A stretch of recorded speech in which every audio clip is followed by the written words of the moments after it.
This is what should be done by one who is skilled in goodness and who knows the path of peace.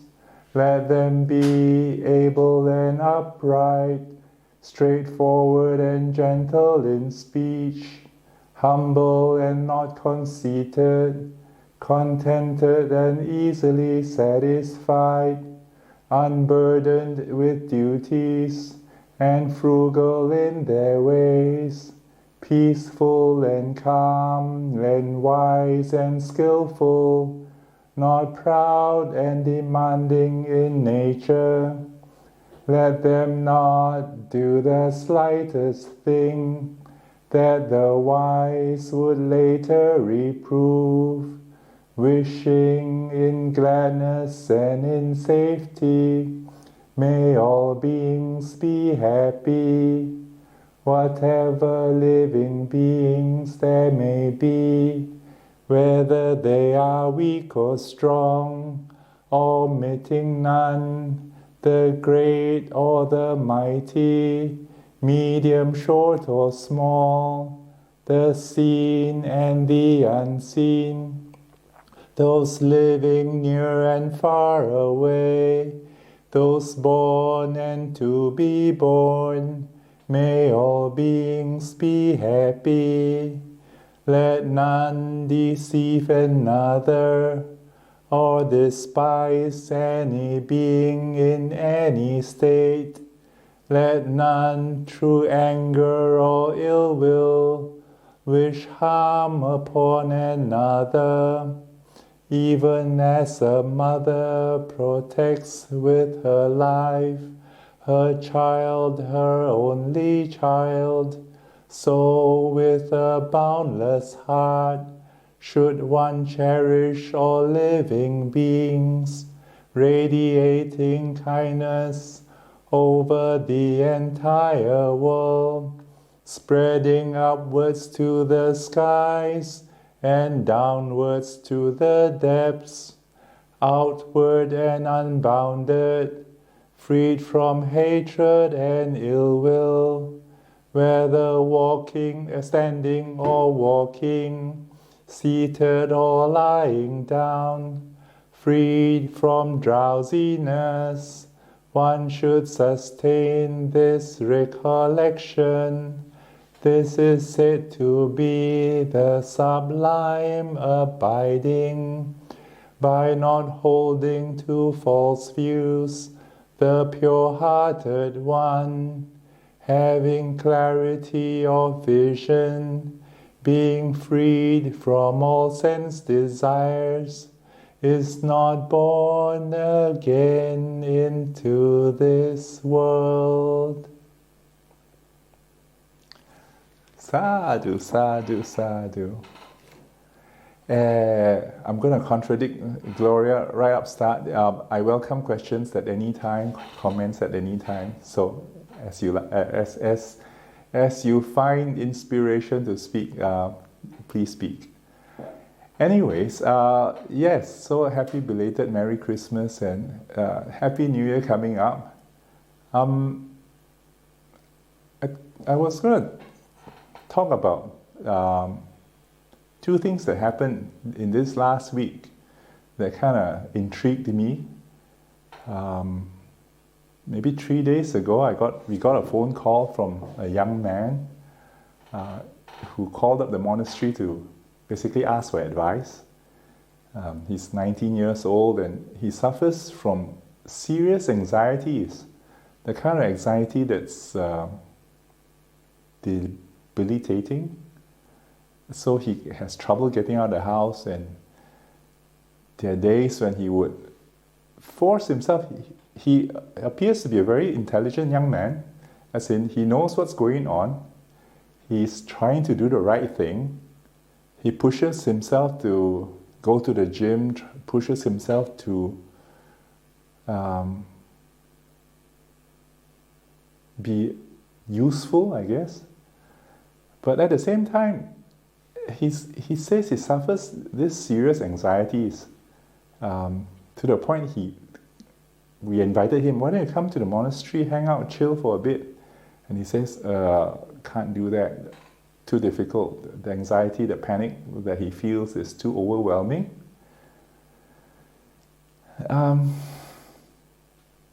So then I asked him, what's making you push yourself so hard? Is there a voice in the head? And it turns out hearing voices in the head is quite common. The Australian statistic says about 1 in 10 of us will at some point hear a voice that you either identify as your own or as somebody else, or external or internal. But he says no, all his thoughts come from he himself. He knows it comes from he himself. Then I say, why are you pushing yourself so hard? And he gave me the same reasons again, which is why I describe it the way it was, that he knows he should do all the right things.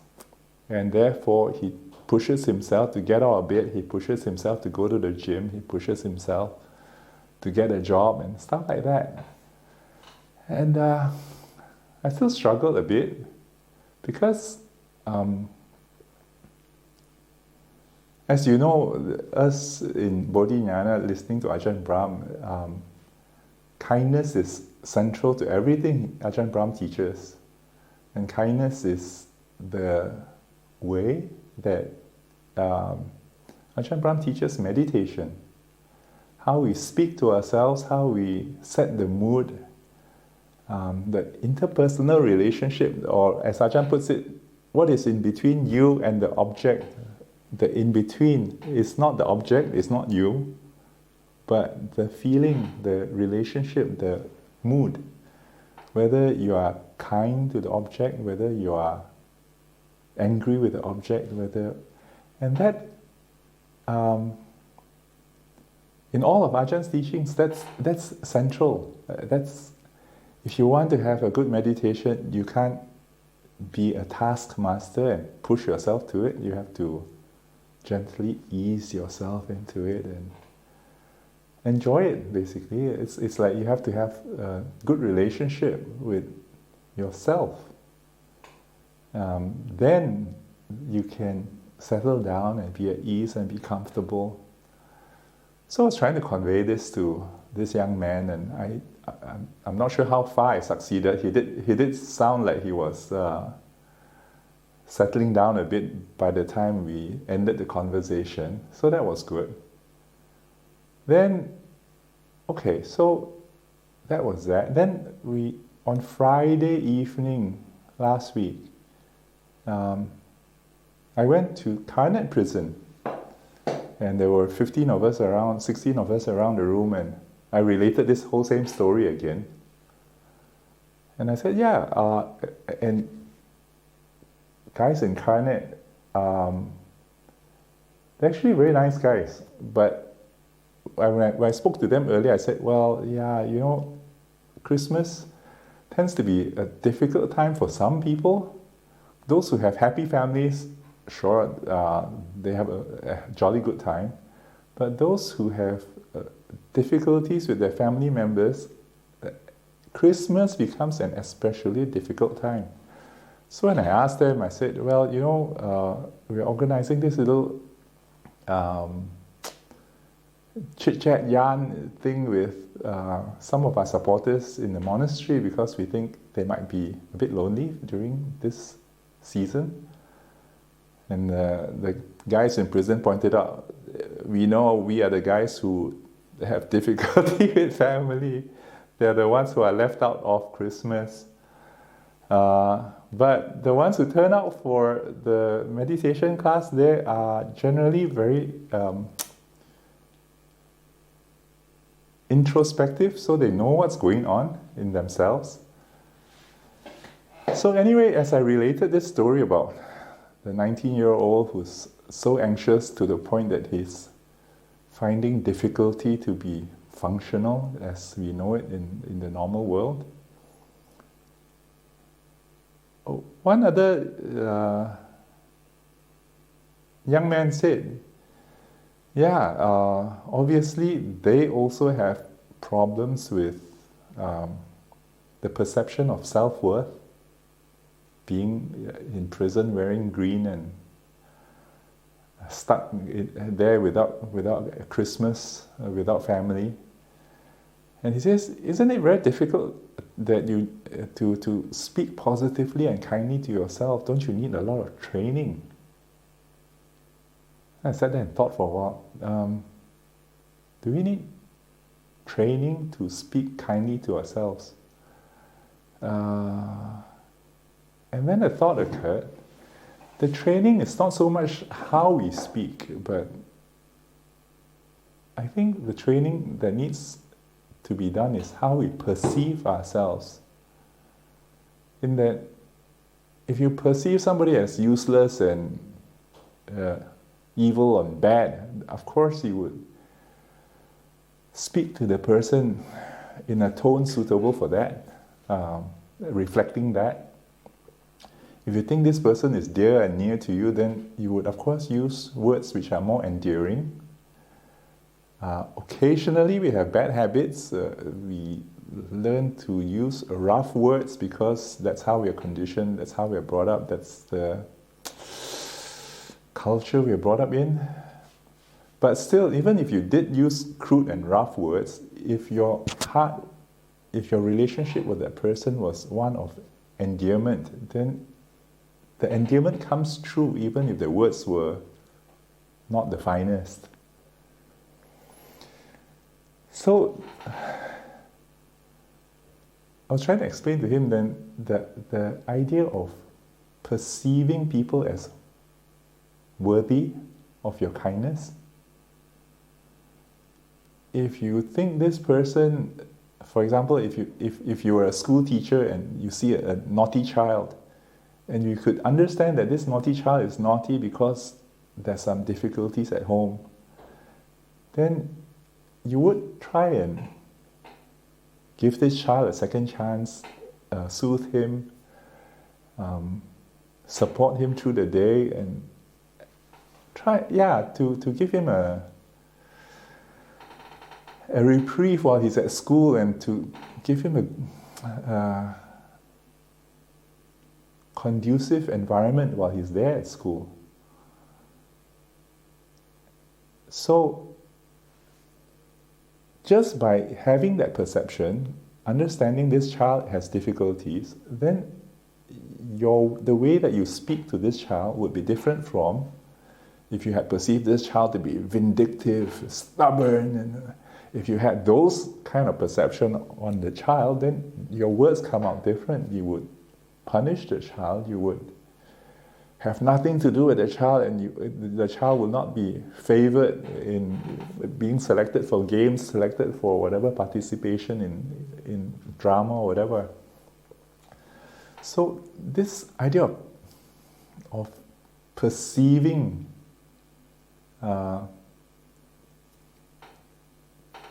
comes before how you speak to the person.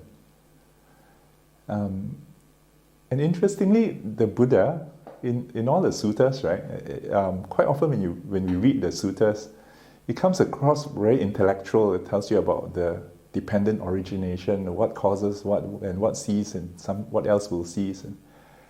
But many suttas, the Buddha uses similes where he invokes strong, visceral emotions. I don't know whether you've noticed them. Like, for example, this thing called the simile of the saw. He says, okay, you must have compassion towards everyone, even your enemies.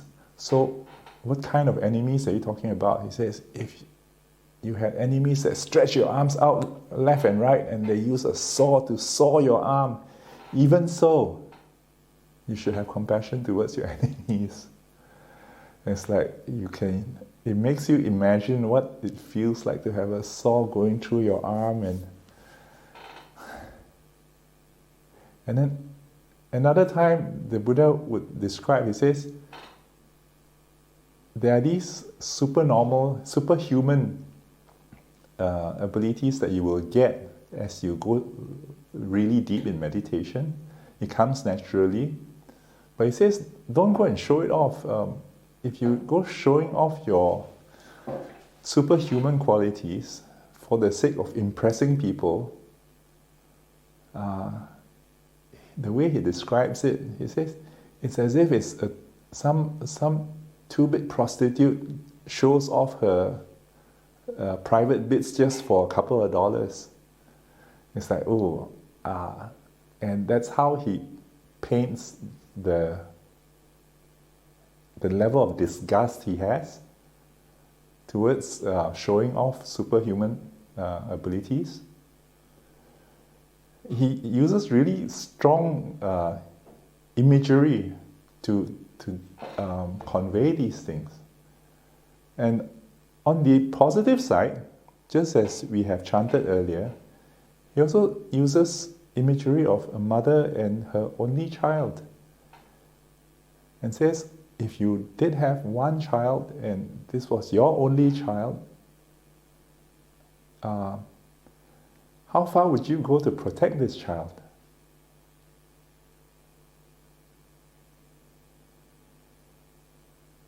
So, what I said to this guy incarnate was this. He says, if we perceive ourselves as somebody who's not up to mark, we'll keep pushing ourselves. Or we'll keep criticizing and basically kicking down this person we call ourselves. My own personal experience is that if you sat down and you try to meditate and your mind goes here and there, think about this and think about all the distractions, and you try and, why is my mind going everywhere? And you try and catch your mind and sit your mind down. It's like the way a teacher would treat a stubborn child that she perceives as stubborn. Sit, be quiet, and of course, then it's difficult for the child. But if you see this child as troubled, having had a rough day at work, at school, at home, and is now just trying to cool down and catch his breath, then you would say, come child, relax, relax. And that way, this child inside will have the best chance of settling down and growing and blossoming. And I would like to suggest that we extend this beyond just the time you sit on the cushion. Not sure how mindful we all are about catching our own self-talk in the head. When we find ourselves late, or when we find ourselves making a mistake, or when we haven't quite done what we promised to do, what is the kind of the tone that we take when we speak to ourselves?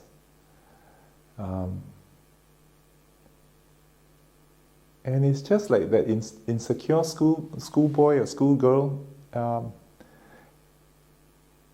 The best chance for a good outcome, for healthy development, is kindness true and true.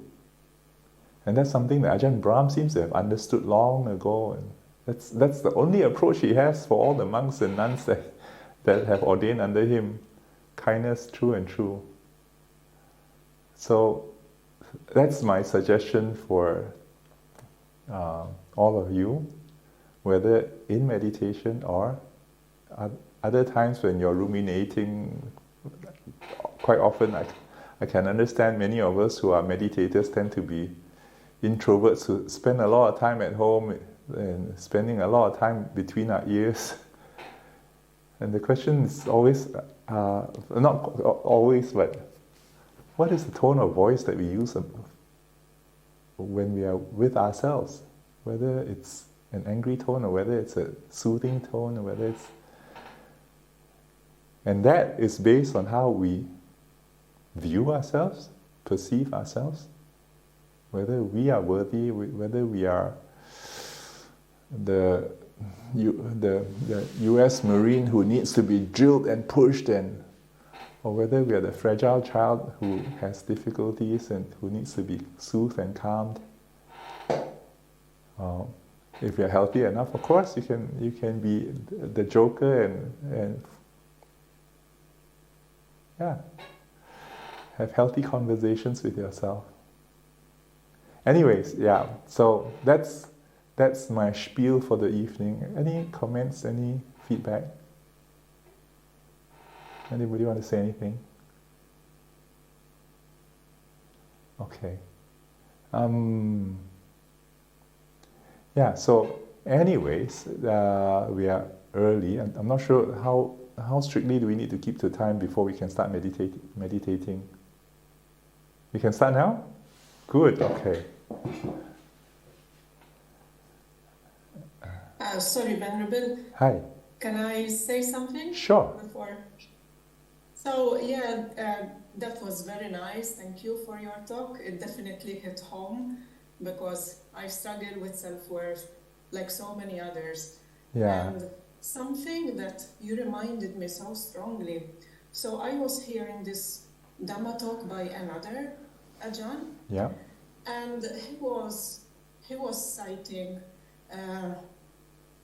what he saw. So he was present at a talk with His Holiness the Dalai Lama. Right. And someone in the public, he asked him, what recommendation do you have for someone who hates themselves?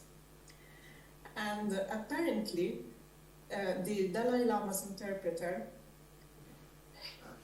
you could see him struggling to find the right words in Tibetan for the translation. Right. Because it seems such a strange concept to certain groups of peoples. Right. So it took quite a while for the interpretation in English to come through.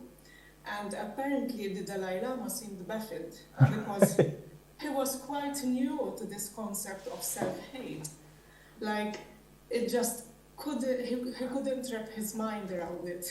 Yeah. And that was important in a way because you sort of come to reflect on the level of competitivity that there are in certain countries, which could lead to the growth of certain thoughts that lead to lack of self-worth. Apparently his response was something like what Ajahn Brahm says, compassion, kindness to all beings, which includes oneself.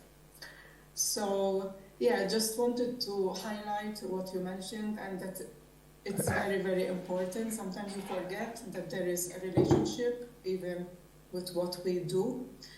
And I would like to end this with something I found very useful.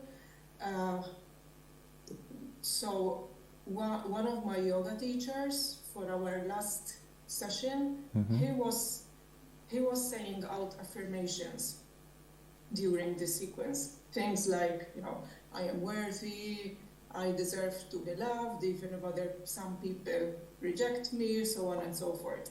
And he said, you don't have to believe it, because if you come from a place where you strongly believe that you don't have self-worth, but just observe your reaction to it. And I thought, how simple and useful that is. I think it's very closely tied to mind awareness, just feeling your emotions, how they bubble up. And that was a very precious gift that I had to end this year. So thank you so much, Venerable, to choose this very important subject for us. You're welcome. Good.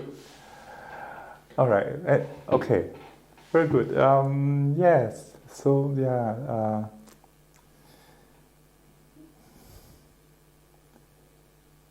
it's hard to catch yourself sometimes, right? When you're in your thoughts, and the thoughts just run on its own steam, and you don't see. By the time, what happened with this 19-year-old? He told me He says there are times when he's there thinking, he needs to solve this problem, he's looking for a solution, and he goes on and on and on, until at some point his mind goes blank,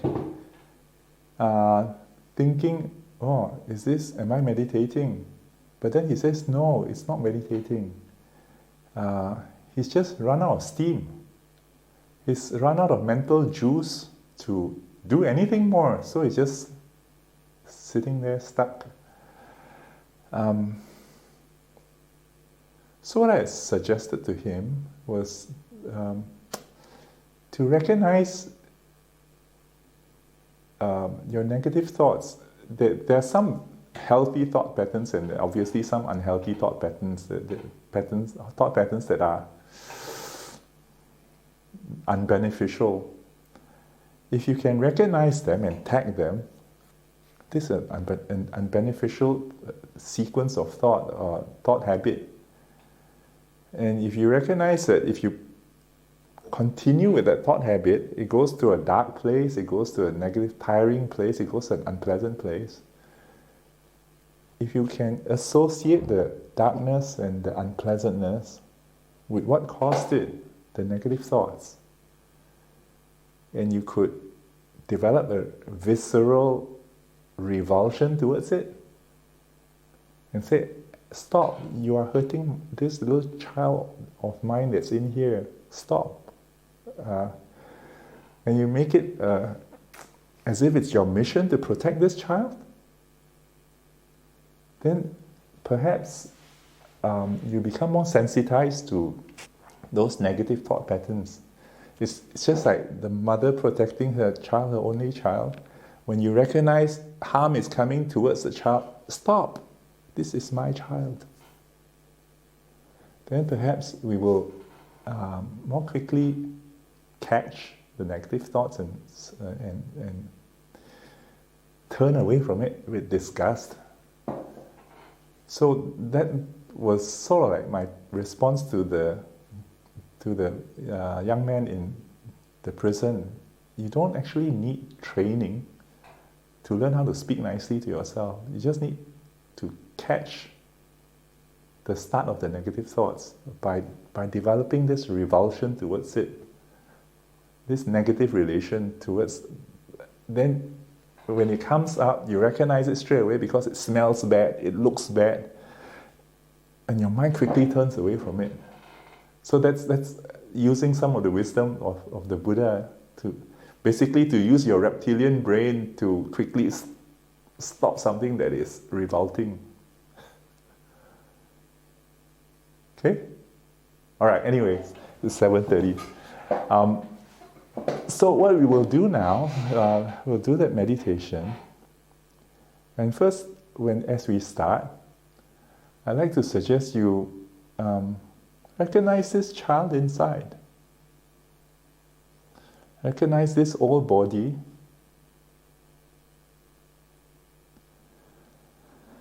This sense of self that we call I.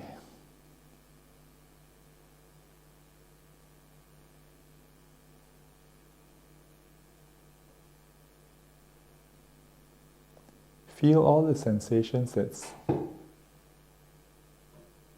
under your skin, inside your skin.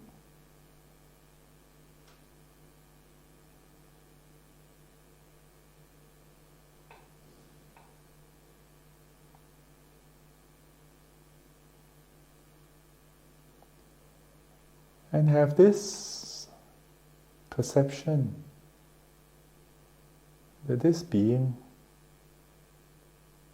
deserves kindness and compassion.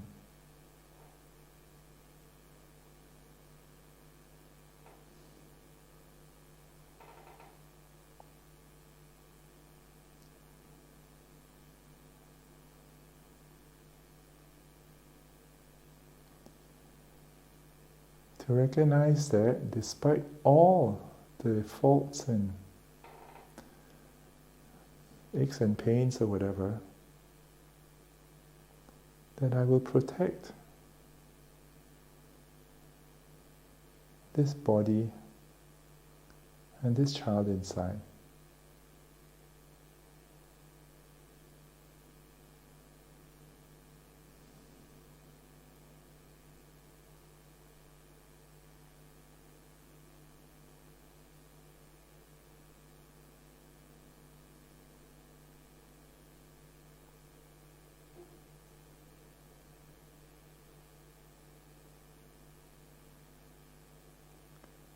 As you breathe in and out,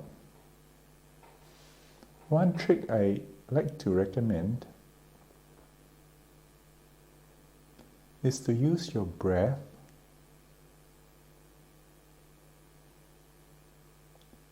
to carry your care and kindness to all the parts of the body.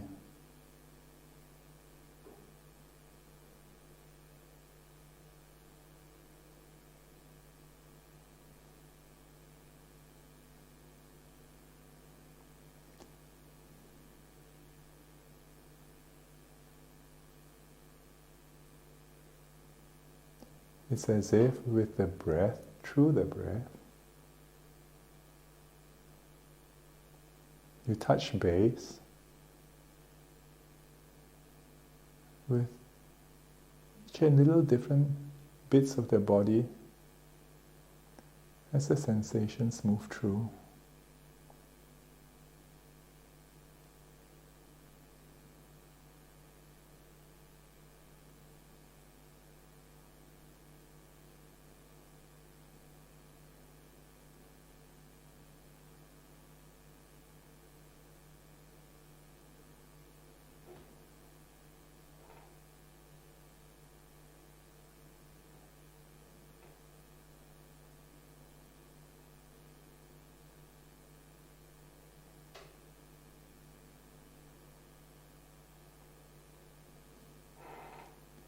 And as you make connections,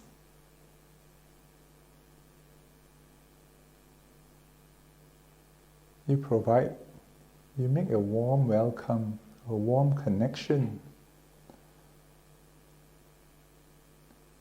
like recognizing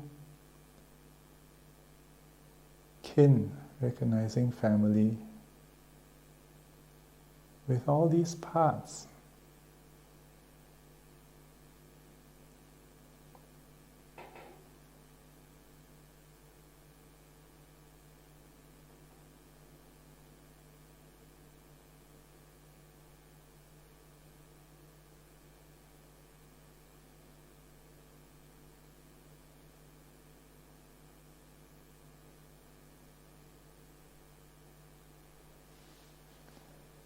Imagine like we have a Christmas reunion or a New Year's reunion, and you have all this wonderfully warm relationship with all the guests who turns up.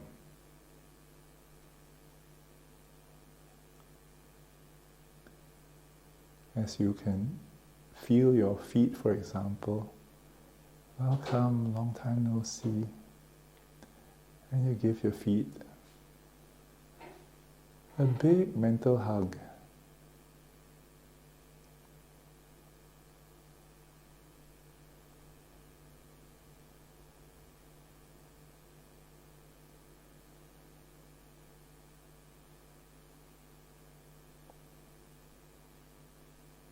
And then likewise, the lower legs, where the calves and the shins are,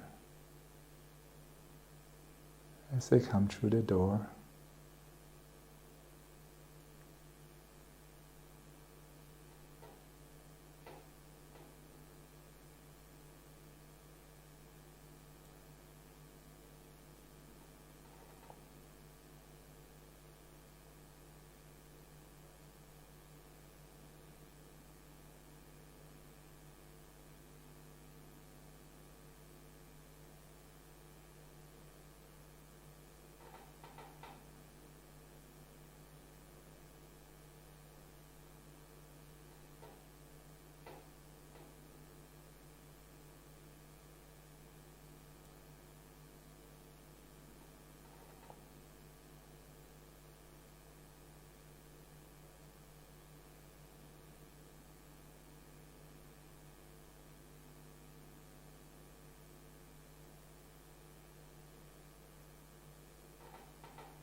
And further up again, the upper parts of the legs, the thighs, the quadriceps, the hamstrings.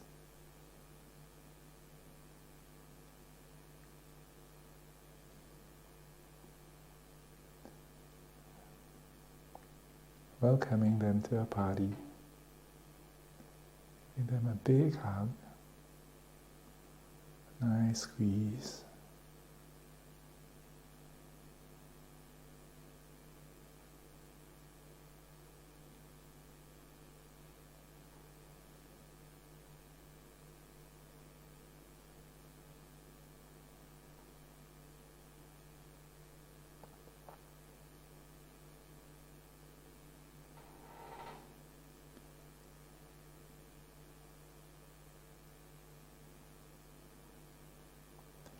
As you come to the abdominal area,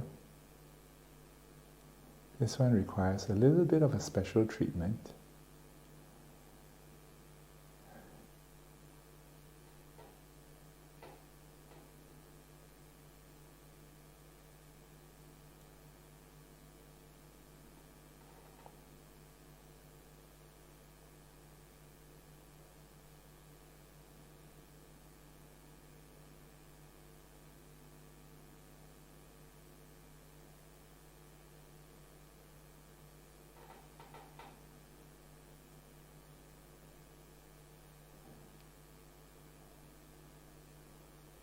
We'd like to take the jacket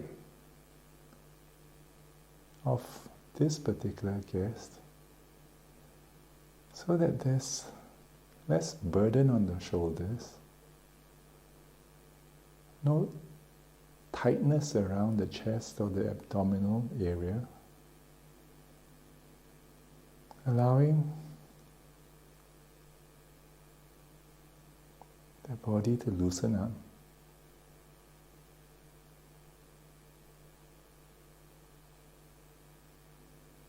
And then we give a nice warm hug.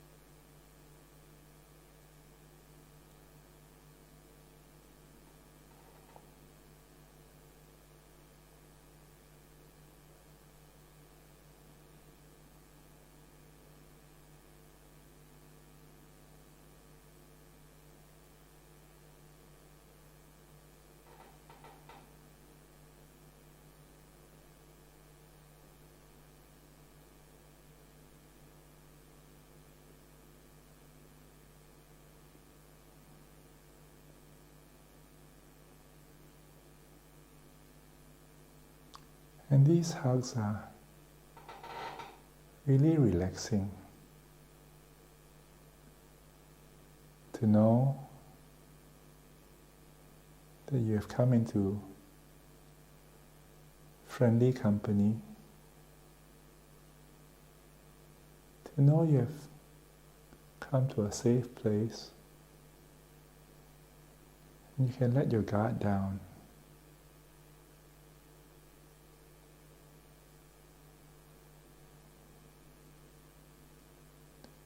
You can relax.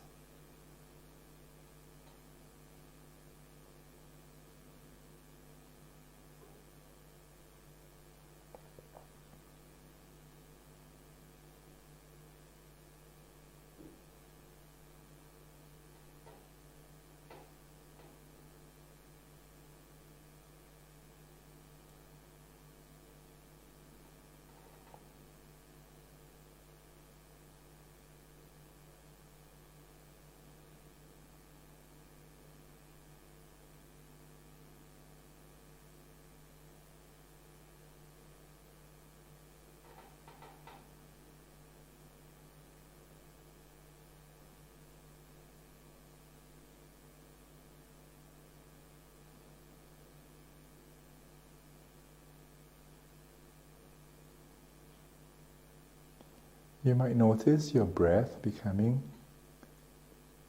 softer and easier.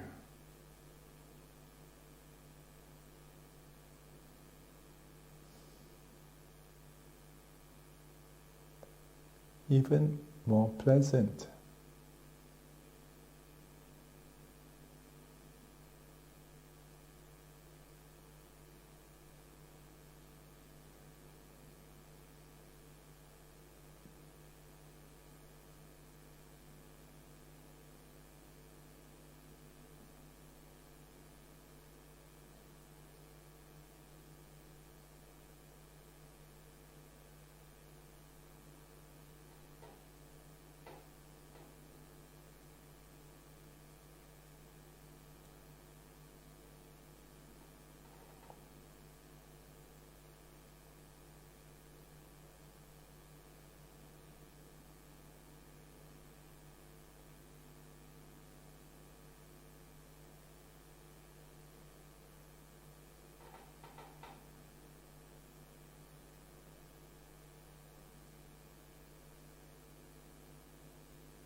We can move further up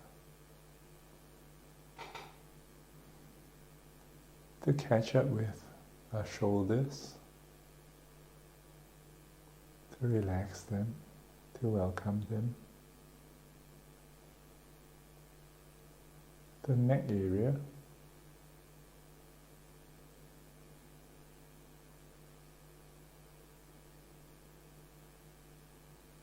the tendons on the left and right,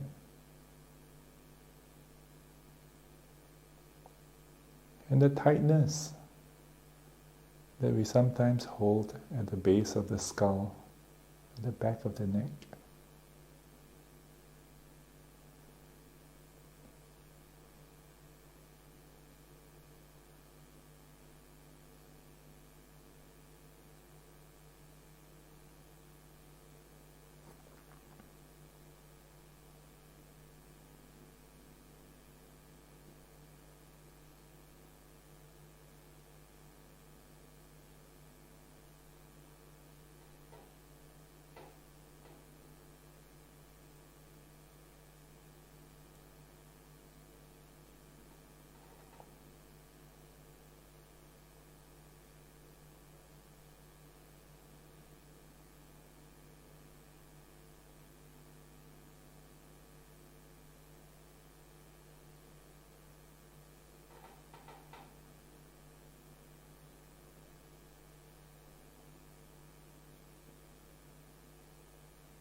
And check also with our jaws, our cheeks.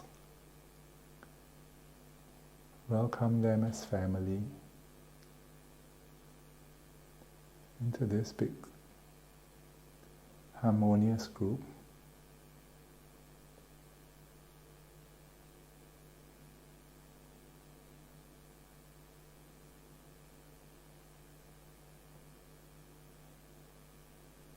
And then let the eyeballs and the eyelids in. And let them also relax and join the company.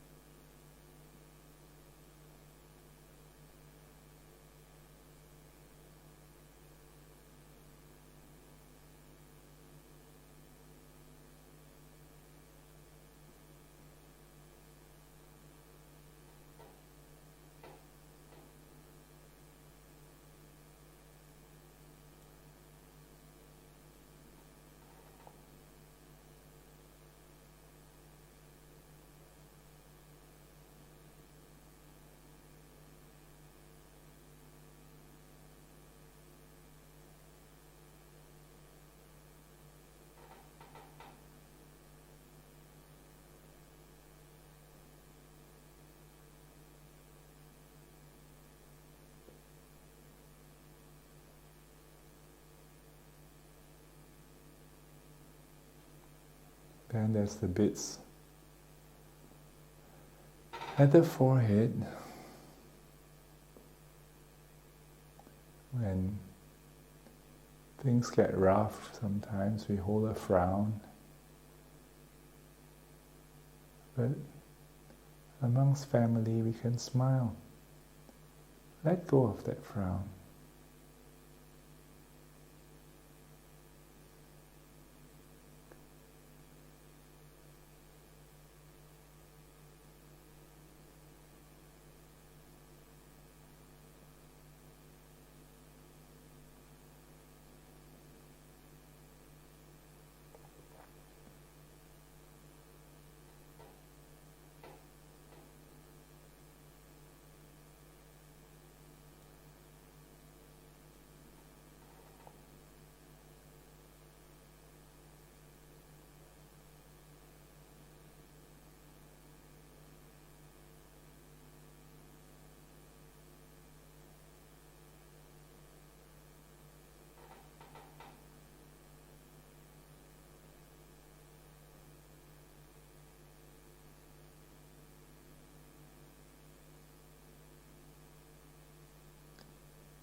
Then there's that bit behind the forehead, above the eyes, which may have done too much thinking, haven't had too much rest.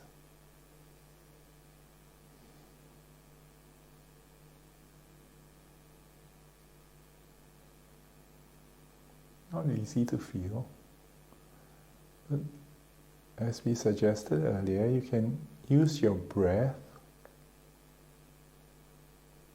to bring some kindness and freshness into this space.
Now I invite you to zoom out your perception and catch all the sensations from the top of the head down to your toes.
and recognize every one of those sensations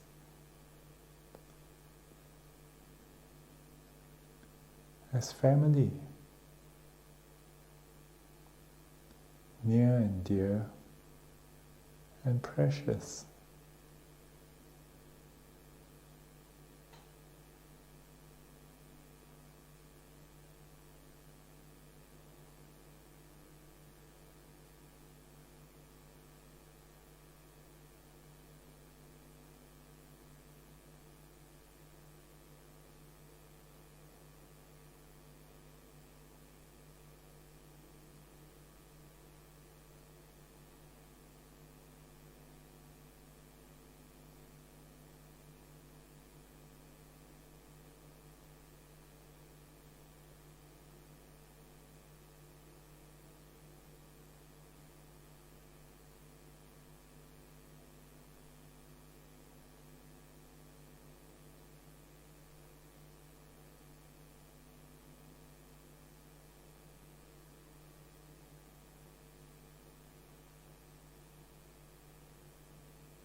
As may be the case for some real-world families,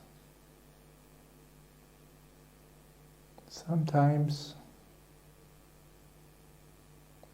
there are some dear ones who carry some emotional hurt from the past.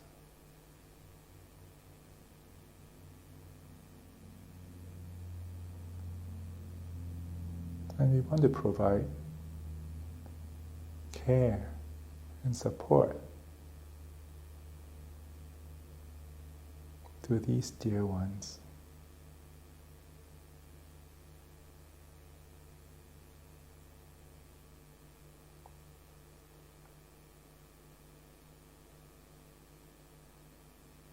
And you might look around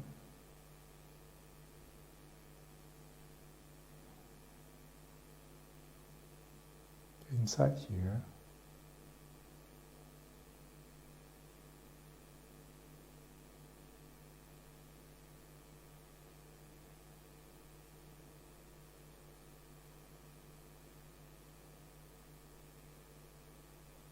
If there are any of these old injuries,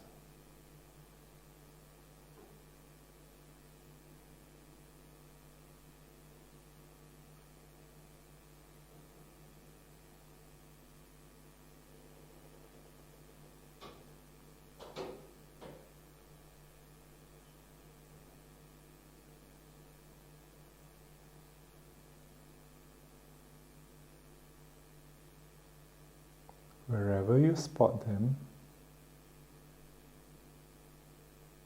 as you have done previously, let the breath carry kindness and care to where it's needed.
As you may know, when we attend to these old injuries with kindness,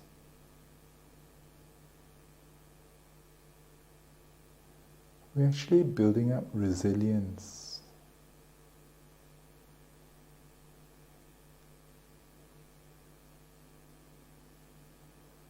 When we are brave enough to attend to them, we are far less likely to criticize them.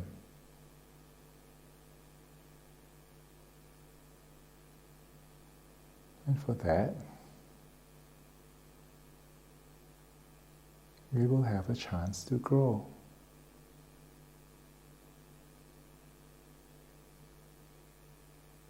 And heal.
Okay. I'd like to invite you to zoom out again and look at everyone in this family.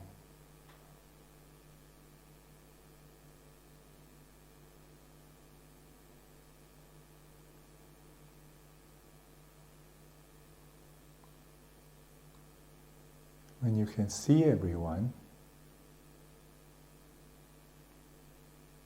can I invite you also to take a group picture, a mental picture of this happy family.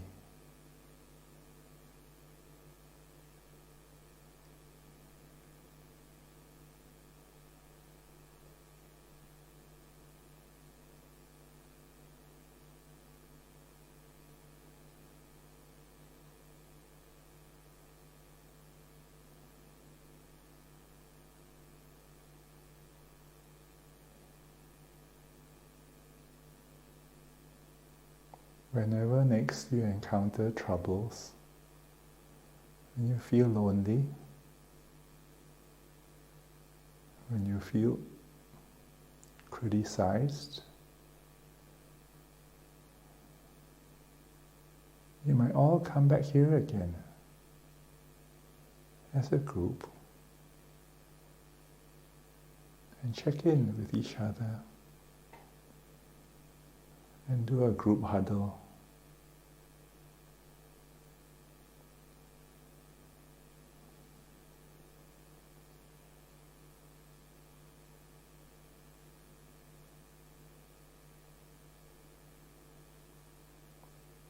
Just breathing together like this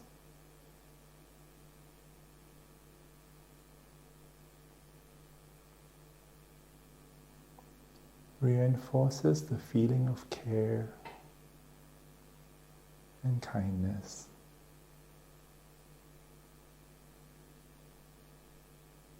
For one another.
Okay, I like to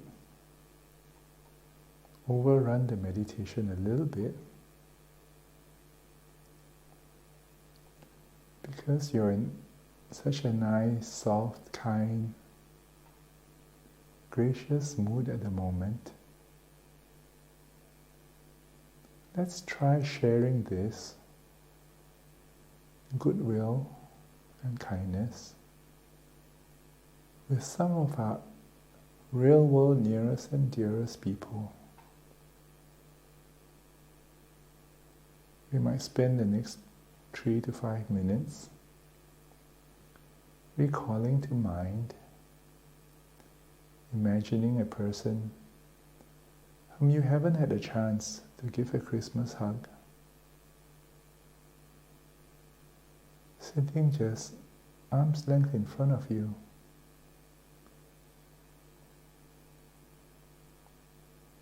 And you projecting this Christmas wish, kindness and warmth and care to that person.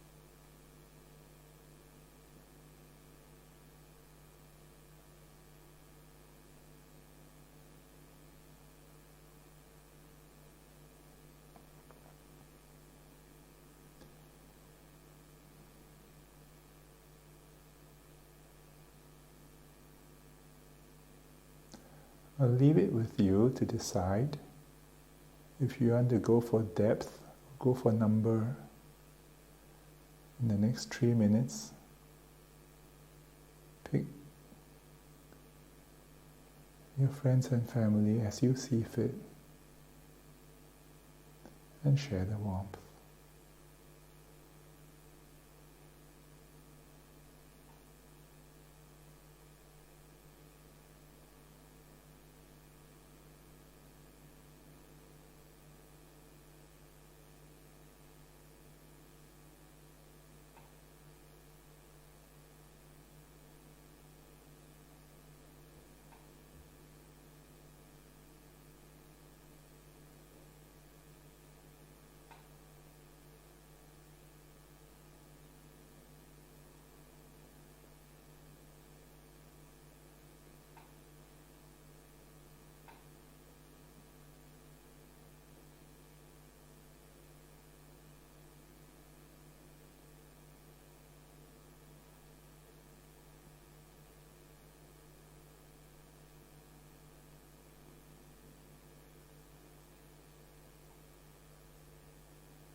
about to finish soon. Perhaps you might want to indulge in the last few breaths. Let the breath course through the whole family.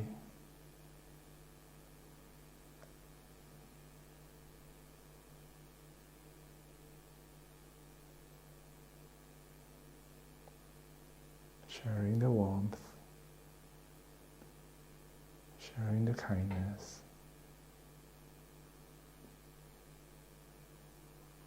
sharing the friendship.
Looks like everyone is still in Christmas mood.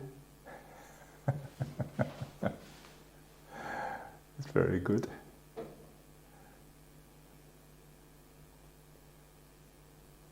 And that's how you have a Christmas, sitting in your room all by yourself. You have that warm feeling to remember to be kind to yourself and everybody else around. Any comments? Any questions? I have a comment. Oh, sorry. Okay. You first. You first. Okay. No worries. Hi Alexis, yeah, I think you're on. I was just going to say, I found it to be quite profound for me, and I was actually visualizing all of the parts of my body together, and then it was like my energy body came out of my physical body and was going around all those parts in circles with like streams of light and just healing everything, and I had like a lot of healing energy coming from it. And then when I was extending that kindness to people in my family, like for example my friends, my parents who are divorced and has lots of rifts and trauma, I saw like the light of my kindness connecting them, and they were like connected by it, and it was just quite profound. So thank you. Yes, so yeah, meditations like that will change your perception of people, help you mellow the perception of people, and once that happens, then your conversations with them the next time will also change. Yeah, that's good. Anybody else want to make any comments? Yes. So thank you for the talk. It is actually a question that I was like thinking about yesterday, because I always treat myself like trash. Yeah. And I treat myself like trash, and I push myself over the limit, like always do that. And I think like, because my father used to like beat me whenever I cried, Yeah. and my mother will like ignore me for days when I did something wrong. And then I think like I was just like thinking about like, why do I treat myself like this, even though I know that I'm suffering. Like I can clearly see that I'm suffering, and I can clearly see that I'm being very unhappy because of those like self-hatred, but I just unable to stop it. And then I think it's like I always try to push away my hatred, like I want my hatred to go away. Yeah. And then I think it kind of like backfired me, because I try to push away my hatred, Yeah. and I'm hate my hatred. Yes. It's not, yeah, and then it's not helping. And then but like once I like look into my hatred, like I allow myself to hate myself to an extent, and I look into my hatred, I found out that there is like the desire to control. Like I'm really afraid of treating myself kindly. I'm not joking. I'm really afraid of like treating myself kindly. And then I'm really afraid of other people treating me kindly as well. Oh no. It's like I want other people to treat me kindly, but when they really do it, I was like, I'm very scared. And then I think like it comes down to like because I think my parents do that to control me. And then I do this to control myself as well. And then it's like whenever I try to be kind to myself, there was like an intense emotions will arise, and then it's like the desire to control, like no, like, don't do this, like you will lose control. But I think like yes, and I think what I was trying to do during the meditation was I allowed the hatred to exist. Yes. And I allow the fear to exist, and I think I gently like go into the fear, and then trying to ease it up a bit. And then I think it kind of worked for me, because if I push myself because I'm afraid, and if I push myself too hard and it just doesn't work. And yeah, I think it's like the desire to control, like I really want to control myself, and when I hate other people, I want to control them as well. So yeah, your story is very similar to what the 19-year-old told me. And my guess is a few of us in this group now have history very similar to yours. I've heard it quite a few times in my years here as a monk, from people who come to the monastery, and of course people at the Karnak prison. Don't know why it's so prevalent, but it's more common than most of us realize, I think. And I'm not sure why nobody talks about it. I wish people would talk about it and let people know it's so common, and the solution doesn't sound so difficult. I mean, we've just done half an hour of it. I think it's like yeah. it's afraid. You will be really afraid to bring it up, because you were just like thinking about what other people will think of me. Like, yes, you think a lot. Like what other people will think of me. What if other people do not like me talk about this? What if I'm being a burden to other people? Yeah, you think a lot, and it's hard. Like even though like for most of the time, like people do not really like people care and they're kind, but like there's like the perception that built into yourself, like especially like when you were a child, you were not allowed to talk about this thing. Yeah, yes. In that way, yes. It's for many people it becomes an uncomfortable subject, but the risk of not talking about it, then what happens is the kind of fear and that you're talking about, what I realize is when you try to control, it comes out as aggression. People think you're angry, but actually what you're feeling is not anger. What you're feeling is fear, panic. But because it looks like anger, people run away. The difficulty is how to bring up this kind of uncomfortable subject in a way where a conversation can happen.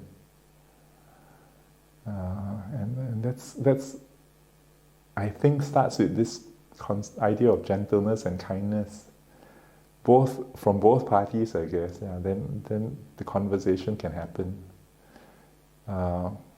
I was alerted to this as well. I was asking guys in the Karnet, why is it we get most angry at the people we are closest to? Why are we most harsh towards the people we are closest to? Towards strangers, we seem to talk nicely, but towards family, and like you say, a lot of it is not rooted in anger per se, but disappointments and fear and that kind of other kinds of feeling, unforgiveness. And so yeah, and now what you realize is that those things are very hard to bear. Actually, they are uncomfortable to bear, and we'd rather bear it than to actually try and have a conversation. Yeah, unfortunately, that's how the ego works. So, anyways, yeah, good for you to be daring enough in the meditation to go approach these scary bits. Do more of it. I'm sure you're going to try and do more of it. Unfortunately, the format is such that we do half an hour and not more of meditation. But nothing stops you from getting back into it after this session. Check out all the family members inside. Make sure everyone is cordial and harmonious again. Anybody else want to say anything? Yeah, sure. Shamila. I was just wondering if you could offer some reflections around, when negative thoughts, emotions, whatever creeps in, Yeah. especially maybe during meditation. Yeah. Around, saying, I know you, Mara, like, please, touching it at that point, right, like trying to build in your head and I know you, Mara. I've heard monks say that sometimes that helps. Would you be able to just say something about it and what are your thoughts around that? If it works for you, fine. On the other hand, just recently, Ajahn gave another simile, which actually came from Thailand. As you know, in northeast Thailand, where Ajahn Brahm did his training, there are farms and there are buffaloes and stuff like that. So there was a story of a farmer who came running into the monastery, missing a few digits on his finger, 2 digits on his finger. What happened? Apparently, the farmer was leading his buffalo back from the farm to his house or to the barn or whatever it was. And for some strange reason, the buffalo got startled and started running. This farmer decided to control his buffalo by pulling onto the rope. But of course, between an 80-kilo farmer and a 300-kilo buffalo, you can imagine the buffalo wins. And along with his digit from his finger. But the thing about a startled buffalo is that it runs down the path towards, I don't know, a tree or whatever, 100, 200 meters away, and then it stops. It doesn't have any place to go further.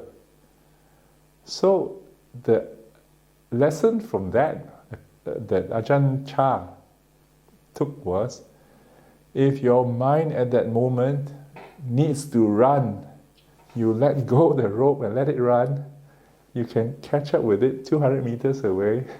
Take your time, no rush, and the buffalo will be much more pliant and cooperative when you get there. Yeah, so no need to struggle with the mind. Always kindness, always gentleness, always patience. In the way I understand Ajahn Brahm's teaching now is this: in the long run, kindness always wins.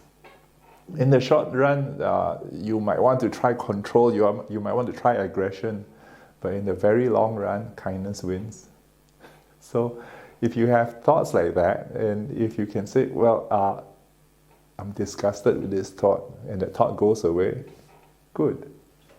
If you can make that visceral connection in your mind between a kind of negative thought that you know, you understand, you feel viscerally, and then it goes away, very good.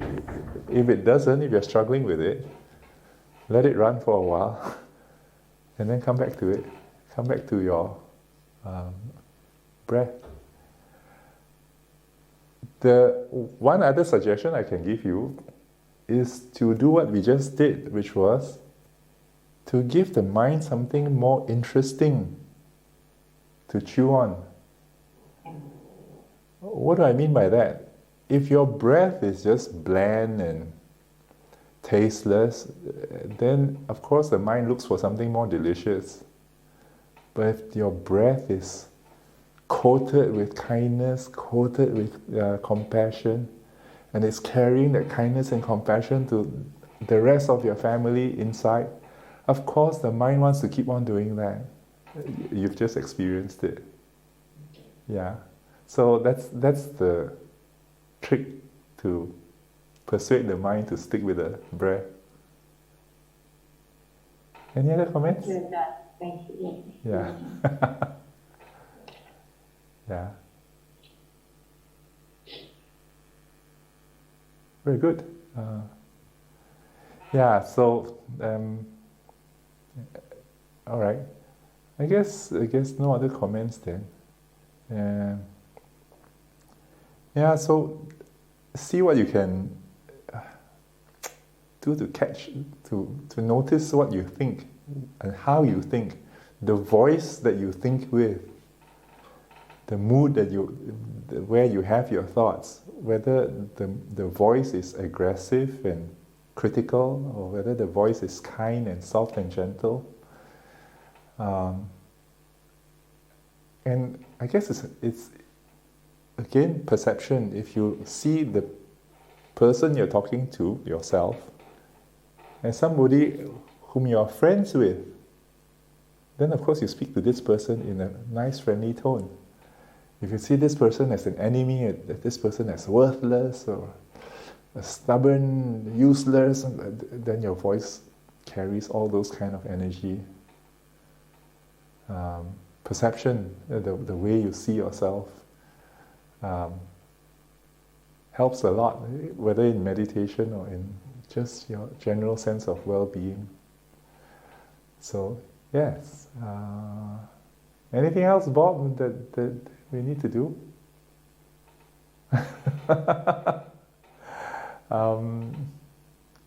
If there are no questions or comments, then we can end early.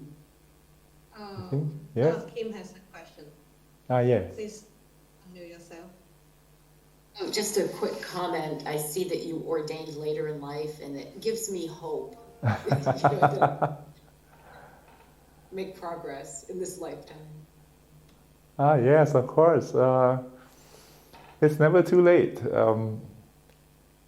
Especially with a teacher like Ajahn Brahm, you don't have to sit on hard concrete with your legs crossed in full lotus position. You can be gentle, find the most comfortable seat. And so yeah, in the end, what you take across to your next life is not the creaking old body is the nice, soft, gentle, kind mind.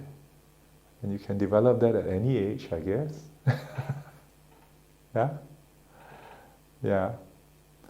Okay, so may you have a kind and compassionate New Year. May all of you inside, the whole person, the whole self, be harmonious and peaceful. All right then.